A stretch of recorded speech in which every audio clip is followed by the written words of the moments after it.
আসসালামু আলাইকুম এভরিওয়ান, কেমন আছেন সবাই? আশা করছি ভালো আছেন। তো অনেকদিন পর ভিডিও নিয়ে আসলাম।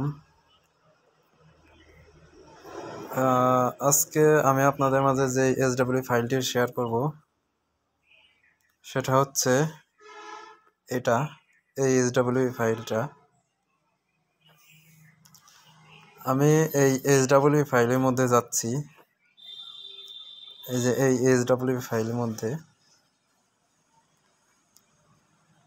এখানে ইউজার প্যানেল এফএফ ম্যাক্স দেওয়া আছে। আমি এখানে নাম লিখে দিছি।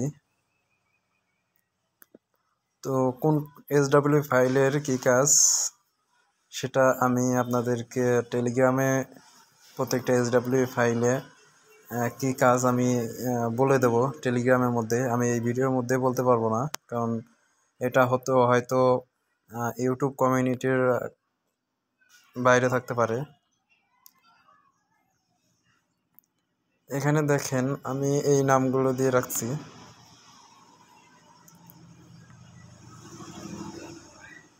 আর আরেকটা আছে, আমার ইউটিউব চ্যানেলের নাম দেওয়া আছে, সেটা হচ্ছে এখানে দেখেন এমআরটিজ হ্যাকার। আমার ইউটিউব চ্যানেলের নাম দেওয়া আছে। তো আমি এমআরটিজ হ্যাকারের মধ্যেও যাই, উপরটাও একই, দুইটা ফাইলই একই, কিন্তু কাজ একটু ভিন্ন, হালকা একটু ভিন্ন। দুইটার ভার্সনই আলাদা, এসডব্লিউ ফাইলের ভার্সন দুইটাই আলাদা।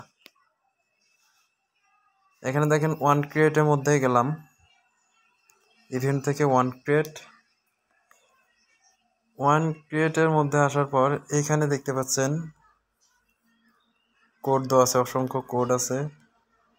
তারপরে আমি যদি এখান থেকে যদি যাই, এই যে এইখানে যদি যাই, দেখেন এখান থেকে আমরা বিভিন্ন কোড দেখতে পাচ্ছি।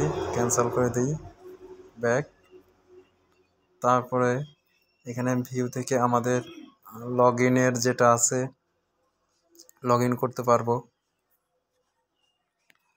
আর সব থেকে বড় বিষয় হচ্ছে এখানে কোনো ফায়ারবেস নাই, সরাসরি কোনো ফায়ারবেস দেওয়া হয় নাই। এখানে দেখেন কোনো ফায়ারবেস অ্যাক্টিভ করা হয় নাই। এখানে ফায়ারবেস আছে, কিন্তু এইখান থেকে অ্যাক্টিভ করা হয় নাই। এই ফায়ারবেসটি কীভাবে ব্যবহার করা হয়েছে আমি আপনাদেরকে দেখাবো পরে। মোর ব্লকে যদি যাই, এখান থেকে আনজিপ কোনো ফাইল যদি এখানে যদি দেওয়া হয়, তাহলে এখান থেকে প্রত্যেকটা ফাইল আনজিপ করবে, জিপ ফাইলগুলো আনজিপ করবে এই কোডের মাধ্যমে। তারপরে আনজিপ অ্যাসেটস, প্রত্যেকটা জিপ অ্যাসেটস যেগুলো আছে সে সকল অ্যাসেটসগুলো আনজিপ করবে।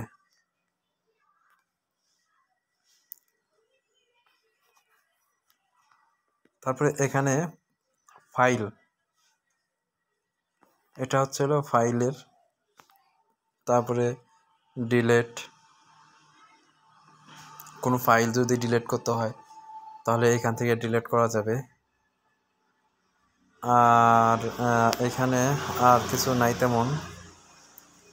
আর একটা জিনিস দেখাই আমি আপনাদেরকে, রোমের মধ্যে গেলে পরে আমরা এখানে দেখতে পারবো অনেকগুলো অপশন আছে, এক্সাম্পল আছে। ওয়ান ক্রিয়েটে যাই, ওয়ান ক্রিয়েটে যাওয়ার পর হালকা পাতলা কিছু দেখতে পাচ্ছি।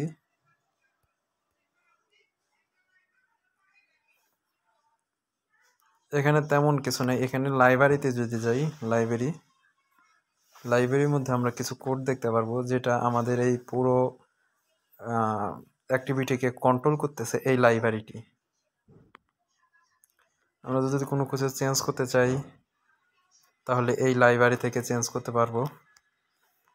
এটা হচ্ছে লাইব্রেরি।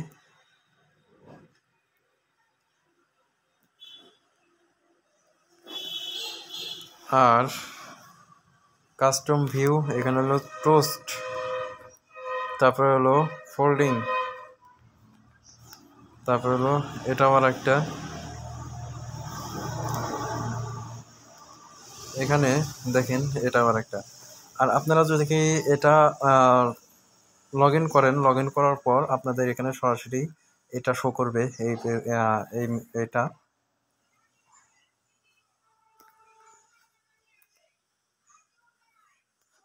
তো আশা করছি বুঝতে পারছেন। আর আমি টেলিগ্রামে আমি দিয়ে দেব।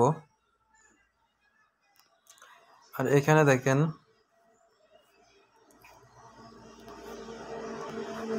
এই যে লগ ইন বাটন, এই লগ ইন বাটন গিয়ে এখানে আপনার ইউজার নেম এবং পাসওয়ার্ড দিয়ে অ্যাপটি রান করতে হবে, তাছাড়া অ্যাপটি রান হবে না।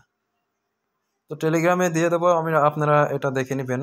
আর এই SW ফাইলের লিঙ্কটি আমি ডেসক্রিপশন বক্সে দিয়ে রাখছি, ডেসক্রিপশন বক্স থেকে নিয়ে নেবেন। আল্লাহ হাফেজ।